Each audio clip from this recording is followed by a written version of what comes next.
तर आजचा blog start झाला सकाळपासून. आज आम्ही गेलो होतो द्वारकाधीश मंदिर जवळ. तिकडे हा विवा कॉलेज आहे, आय गेस इंजिनिअरिंगचा आहे. आणि मग आम्हाला लांबून एवढी गर्दी वाटत होती, पण जवळ गेल्यावरती अजिबात काय गर्दी नव्हती. आमचं दर्शन एकदम पटकन झालं आणि मूर्ती तर एकदम भारी होती भाई, खूप सुंदर. मग आम्ही जसं खाली उतरत होतो तसं गर्दी एकदम वाढायला लागलेली. आम्ही मंदिराच्या बाजूला एकदम फिरत वगैरे होतो, सगळे फोटोज काढत होते. आणि हे परिक्रमा आहे, मीन्स ह्याच्या अवती असं एक राऊंड मारतात. हे बघून तर एकदम भारी वाटत होतं. आणि मग मी फोटोज वगैरे काढायला गेली. तुम्हाला माहिती आहे ना, मी सेल्फ ऑब्सेस आहे, सो फोटो तर काढणार. त्यानंतर हा माझा OOTD जो मी तुम्हाला दाखवत होती. त्याच्यानंतर आम्ही निघालो घरी जायला. आणि आम्ही निघत होतो तेव्हा ही गर्दी बघितली, भयंकर गर्दी वाढली होती.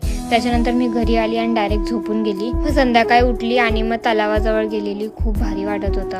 आणि घरी आल्या मी अभ्यासाला बसली, कारण उद्या माझं प्रेझेंटेशन होतं. असा होता माझा आजचा दिवस. भेटू पुढच्या ब्लॉगमध्ये. Bye bye.